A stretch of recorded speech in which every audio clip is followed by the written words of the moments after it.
இப்போது புதிய அறிமுகம் ஆச்சி ஹோட்டல் சாம்பார் 50 கிராம் ரூபாய் 20 மட்டுமே. கூட்டுடந்து எதிர்வரினும் கூடி எதிர்க்கிற ஆற்றல் படை இதுகான் என அமர்ந்திருக்கின்ற இந்த படை போதுமா, இன்னும் கொஞ்சம் வேண்டுமா? இந்த படை போதுமா, இன்னும் கொஞ்சம் வேண்டுமா என்று சென்னை மாநகரத்திலே இருக்கிற அனைத்து கட்சிகளுக்கும் சவால் விடுக்கின்ற விதத்திலே அமர்ந்திருக்கின்ற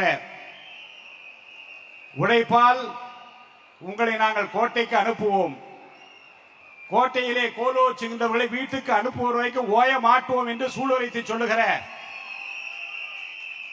என் அருமை மாவட்ட கழக செயலாளர்கள் ரொம்ப அருமையாக பேசினார்கள். மேடையில் அமர்ந்திருக்கின்ற பொதுச் செயலாளர் உட்பட அனைத்து முன்னணி தலைவர்களுக்கும் என் நெஞ்சார்ந்த வணக்கத்தை நான் தெரிவிக்கிற போது பீரிட்டு கிளம்புகிற உள்ள உணர்வுகள் எல்லாம் ஒரு மன்றத்திலே மறவர்களாக ரசிகர்களாக இருந்து ஒரு தலைவரை பின்பற்றி 20-25 ஆண்டுகளுக்கு மேலாக அவர் அடியை தவிர வேறு அடியை பார்க்காமல், அவர் உருவத்தை தவிர வேறு உருவத்தை பார்க்காமல், எந்த கைமாறும் கருதாமல் ரசிகர்களாக இருந்து மக்கள் இயக்கம் என்று ஆரம்பிக்க போது ஒரு தொண்டனாக மாறி தூய உள்ளத்தோடு மக்கள் பணியாற்றி இன்றைக்கு ஒரு இயக்கம் வரும் என்று தெரியாது, அந்த இயக்கம் மலரும் என்று தெரியாது, அந்த இயக்கம் வளரும் என்று தெரியாது, அந்த இயக்கத்தை வழிநடத்துகிற ஒரு தானை தளபதி அவர்கள் ஒரு முதலமைச்சராக வருவார் என்று தெரியாத நேரத்திலும் எந்த கைமாறும் கருதாமல் உழைத்திருக்கிற சென்னை மாநகர தொண்டர்களை நான் இங்கே மனதார போராட்டுகிறேன்.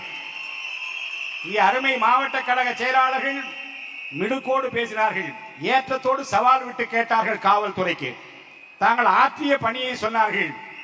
ஏமாந்து போனவர்கள் நினைக்காதே, ஏளனம் செய்யாதே, ஏகடியம் பேசாதே, நாங்கள் கோட்டைக்கு போகிற நாள் நெருங்கிவிட்டது என்று ஒவ்வொருவரும் தங்கள் கருத்துக்களை எல்லாம் அழகாக எடுத்து வைத்துக் கொண்டிருக்கிறார்கள்.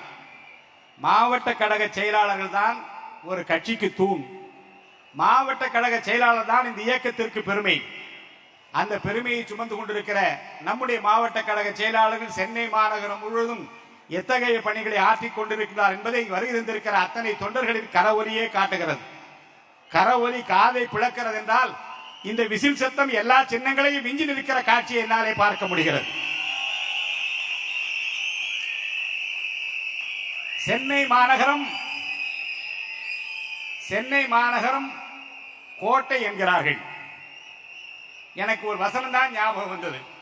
வீரபாண்டிய கட்டபொம்மன் படத்திலே ஜாக்சன் துரை சொல்லுவார், இந்த மண்கோட்டையை வைத்துக் கொண்டுதானா மணக்கோட்டை கட்டுகிறார், இந்த மாலைக்குள்ளே இது தரைமட்டம் ஆகட்டும் என்று ஒரு வசனம் வரும்.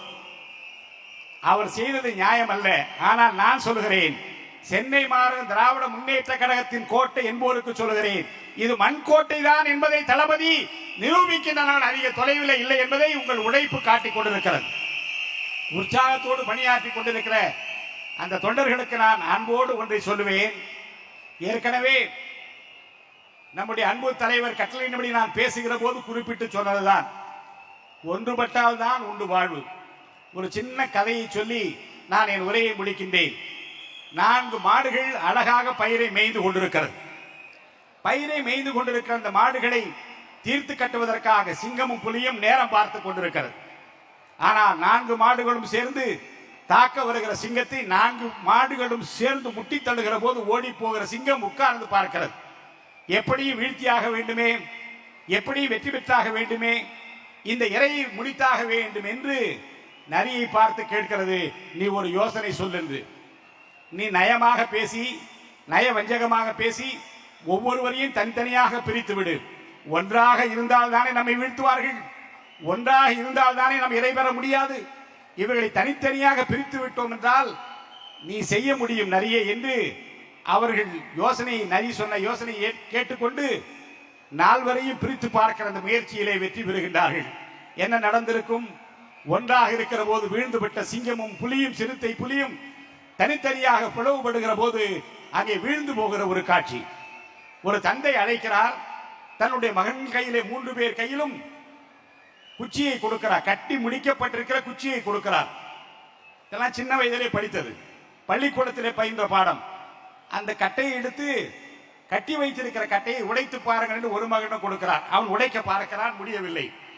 இன்னொரு மகனிடம் கொடுக்கிறார், நீ உடை என்கிறார், உடைக்க முடியவில்லை. இன்னொரு மகனும் கொடுக்கிறார். அவனும் முயன்று பார்த்து முடியவில்லை என்று சொல்கிறார். தந்தை சொல்கிறார், தனித்தனியாக ஒவ்வொரு கட்டையாக எடுத்து முறித்து பாருங்கள் என்று சொல்கிறார். ஒரு கட்டையை மகன் எடுக்கிறான், ஒரே அடியிலே உடைத்து விடுகிறான். இன்னொரு மகன் எடுக்கிறான், இன்னொரு கட்டையை ஒரே அடியிலே முறித்து விடுகிறான். தந்தை சொன்னார், நீங்கள் 3 பேரும் கூடியிருக்கிற போதுதான் கோடி நன்மை விளையும். உங்களை பிளவுபடுத்துகிற சக்திகள் வருகிற போது உங்கள் ஒற்றுமை குறைவு ஏற்படுத்துமானால் நிச்சயமாக வீழ்ந்து விடுவீர்கள். அந்த ஒற்றுமைக்காகத்தான் இந்த கதையை சொன்னேன் என்று சொன்னார். இதை நான் சொல்லுவதற்கு காரணம், சென்னை மாநகரத்திலே நம்மை பிளவுபடுத்துவதற்காக, நம்மை வீழ்த்துவதற்காக பல்வேறு வியூகங்கள் எல்லாம் வகுக்கப்படலாம். இங்கே சவால் விட்டு ஒரு நண்பர் சொன்னாரே, காவல்துறை வைத்து மிரட்டலாம். ஒரு உண்மை சம்பவத்தை சொல்கிறேன். 72ஆம் ஆண்டு லயோலா கல்லூரியில் ஏழை மாணவருக்கு மதிய உணவு திட்டம் என்று ஆரம்பிப்பதற்காக நான் இயக்கத்திலே சேர்ந்திருந்த அந்த காலத்தில் புரட்சித் தலைவர் எம்ஜிஆர் அவர்களை அழைத்து வருவதற்காக திட்டமிட்டேன். அப்போதும் இந்த காவல்துறை வந்தது. என்னை பார்த்தார்கள். புரட்சித் தலைவர் எம்ஜிஆரை அழைக்கக்கூடாது என்று சொன்னார்கள். நிகழ்ச்சி நடத்தக்கூடாது என்று முதல்வர் விரும்புகிறார் என்று சொன்னார்கள். நான் நடத்துவேன் என்று சொன்னேன். ஏனென்றால் ஏழை மாணவருக்கு மதிய உணவு திட்டத்தை அவர் திருக்கரத்தாலே 11,000 ரூபாய் பணம் கொடுத்து இந்த திட்டத்தை ஆரம்பிக்க சொல்லி இருக்கிறார். நடத்துவேன் என்று சொன்னேன். வேலை கிடைக்காது, எதிர்காலம் பாழாகிவிடும், ஒன்றுமில்லாது போய்விடுவீர்கள் என்றெல்லாம் மிரட்டினார்கள்.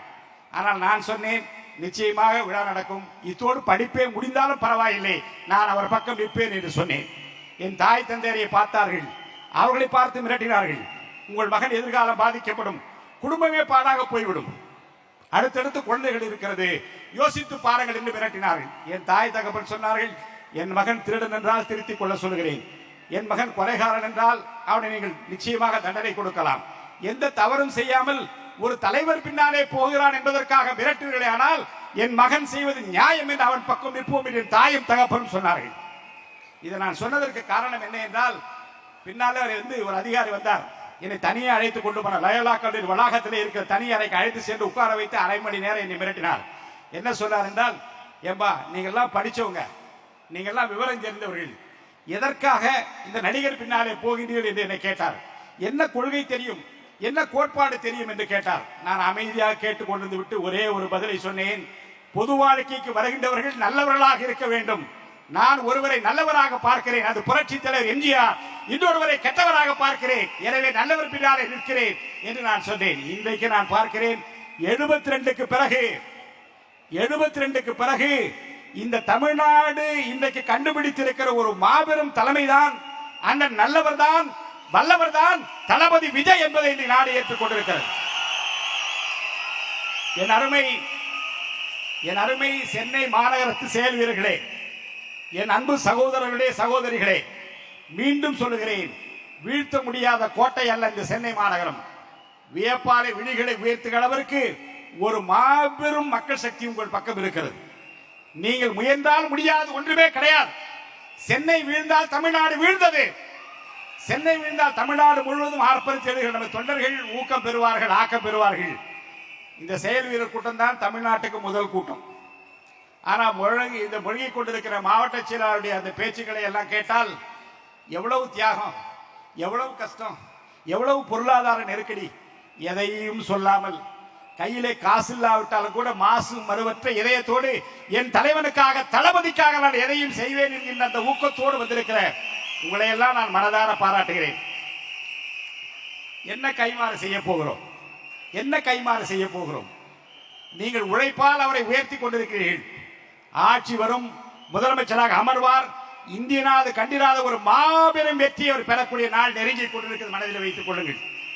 என்னுடைய விருப்பம் எல்லாம், முதல்ல நான் கவுன்சிலராக இருந்தேன், எம்எல்ஏவாக ஆக்கப்பட்டேன், 17 தொகுதிக்கு மாவட்ட செயலாளர் ஆக்கப்பட்டேன், வாரிய தலைவரானேன், சட்டமன்ற உறுப்பினரானேன், பல்வேறு பொறுப்புகளை எல்லாம் நான் அனுபவித்தேன். ஆனால் ஒன்றை நான் புரிந்து கொண்டேன், நீங்கள் இங்கே இருக்கிற சென்னை மாநகரத்தில் இருக்கிற பல பேர் கவுன்சிலராக வர வேண்டும், மேயராக வர வேண்டும், துணை மேயராக வர வேண்டும், பல்வேறு பொறுப்புகளிலே அமர வேண்டும்.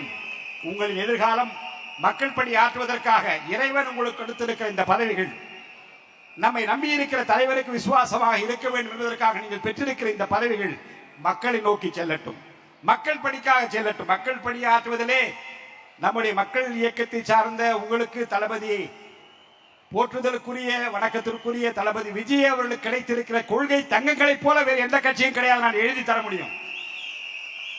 பல்வேறு கட்சிகளுடைய வரலாற்றை பார்த்திருக்கிறேன், பழகி இருக்கிறேன், பேசி இருக்கிறேன், தெரிந்து வைத்திருக்கின்றேன். இங்கே நமக்கு கிடைத்திருக்கிற தங்கங்களைப் போல மிகப்பெரிய சொத்து வேறு எந்த கட்சியும் கிடையாது. ஏனென்றால் குறைந்த காலத்தில் நிறைவாக வெட்டிவா என்றால் கட்டி வருகிற கட்டிடம் காளைகள் நிறைந்திருக்கிற ஒரு கழகம் இது. வெட்டிவா என்று சொன்னால் கச்சிதமாக பணியை முடித்து தருகிற மகளிர் நிறைந்திருக்கிற ஒரு கழகம் இது. சென்னை மாநகரத்தை பொறுத்த வரைக்கும் நீங்கள் ஆற்ற வேண்டிய பணிகள் அநேகம் இருக்கிறது. நிச்சயமாக ஒன்றை சொல்கிறேன், நயவஞ்சகம் சூழ்ச்சிக்கு ஆட்பட்டு விடாதீர்கள், பிரிவினை சக்திகளுக்கு ஆட்பட்டு விடாதீர்கள். ஜாதி மத இன மொழி வேறுபாடுகளை எல்லாம் கலைஞ்சிருக்கிற நாள் நெருங்கி கொண்டிருக்கிறது. நம்மை பொறுத்தவரைக்கும் பிறப்புக்கும் எல்லா உயிர்க்கும் என்ற அடிப்படையில் எல்லோரையும் சமமாக வாய்த்து சமூக நீதியை நிலைநாட்டி இதுவரை இந்திய துணை கண்டம் பார்த்திராத ஒரு நல்ல முதலமைச்சரை, நேர்மையான ஒரு முதலமைச்சரை, ஒரு நல்லவரை வல்லவரை ஆட்சி கட்டிலே அமர்த்துற வரைக்கும் ஓயாது உழைப்போம் வாருங்கள் என்று நான் சூளுரைத்து இந்த வாய்ப்பிற்கு வணங்கி விடைபெற்றுக் கொள்கிறேன். நன்றி, வணக்கம். இப்போது புதிய அறிமுகம் ஆச்சி ஹோட்டல் சாம்பார் 50 கிராம் ரூபாய் 20 மட்டுமே.